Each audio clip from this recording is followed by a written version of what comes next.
Visą laiką sugrįžti Lietuvą. Šiandien rungtynės prasidėjo vangokai, kaip čia sunkiai įsibėgėti?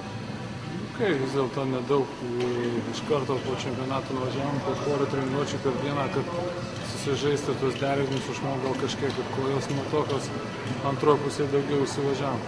O pačiam gal kažkas su kojom yra, kad ten apsidinė? Čia FIBOS taisyklės. Su juodais Eurolygoje negalima žaisti. Reikia slėpti. Čia kaip įvertintum savo fiziką? Normaliai, aš visai atrodo normaliai jaučiuosi. Pasakyčiau, kad labai jau ten super, kažkiek nuovargio gal yra, bet man atrodo visą sezoną įsidėgėsim, viskas bus ok. Kaip treneris pasitikė duodas, kad šiandien kaip ir mažokai gavo čia? Žaidžiau tiek ir anksčiau. Tose varžybose, kur Katerimičio daugiau žaidžiau 18 minučių, tai kur man atrodo vis dėlto laukia 3 varžybos iš eilės.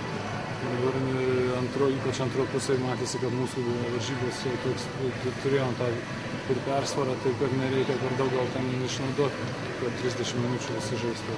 Kai kurie daug, reikia visiems daug žaisti, po 18, po 20, kad vis tiek tas turnyras toks, jeigu reikės 3 žaisti. Treneris šiandien akcentavo, kad būtent reikia pataupyti jėgas ir stengtis laimėti. Tai sakau, nes vis tiek 3 iš eilės žaisti nėra lengva. Kaip manot, kokios yra stipriausios Europos sąjungos?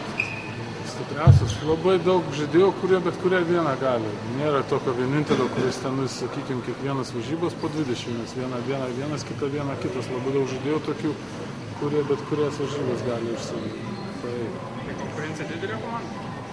Visose komandose turi būti konkurencija. Kaip įsikūrė Turkijoje, kaip jūs sutiko gerbėjai?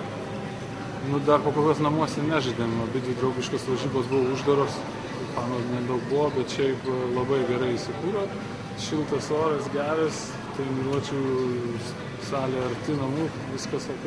O klubo vadovai neminėjo, ar nepatekimas į Eurolygą būtų tragedija, ar tiesiog čia? O kol kas dar nešnekėjom tokiam temam, kad ten viskas bus gerai, kas ne. Čia Vilniuje praleidžiate ne vieną dieną.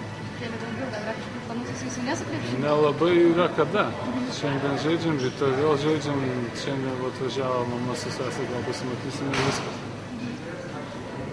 Gerai, ačiū labai.